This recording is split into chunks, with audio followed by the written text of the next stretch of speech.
ஒரு குட்டி குரல் கேட்டுடலாமா? தவறு செய்வோரை கண்டு உடனே தீர்ப்பு வழங்குவது ஒரு நியாயமான ஆட்சியின் நோக்கமா இருக்கக்கூடாது. அவர்களின் செயலை நடுநிலையில் நின்று நிதானமாக ஆய்வு செய்வதே உண்மையான நீதி. எது காரணம், எது விளைவு என்பதை புரிந்த பின்தான் தண்டனை கொடுக்கப்பட வேண்டும். அந்த தண்டனையும் கோபத்திற்காக மட்டுமல்லாமல் அவர்கள் மீண்டும் அதே தவறை செய்யாமல் இருப்பதற்காகவே கொடுக்கப்பட வேண்டும்.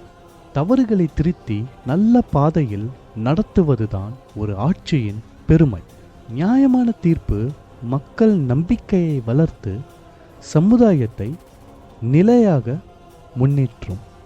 தக்காங்கு நாடி தலை செல்லா வண்ணத்தால் ஒத்தாங்கு ஒருப்பது வேந்து. எந்த அளவு டீப்பாக யோசிச்சு இந்த குரல்ல ஒரு ஜட்ஜ்மெண்ட் ப்ராசஸையே எக்ஸ்பிளைன் பண்ணியிருக்கார்ல நம்ம திருவள்ளுவர்.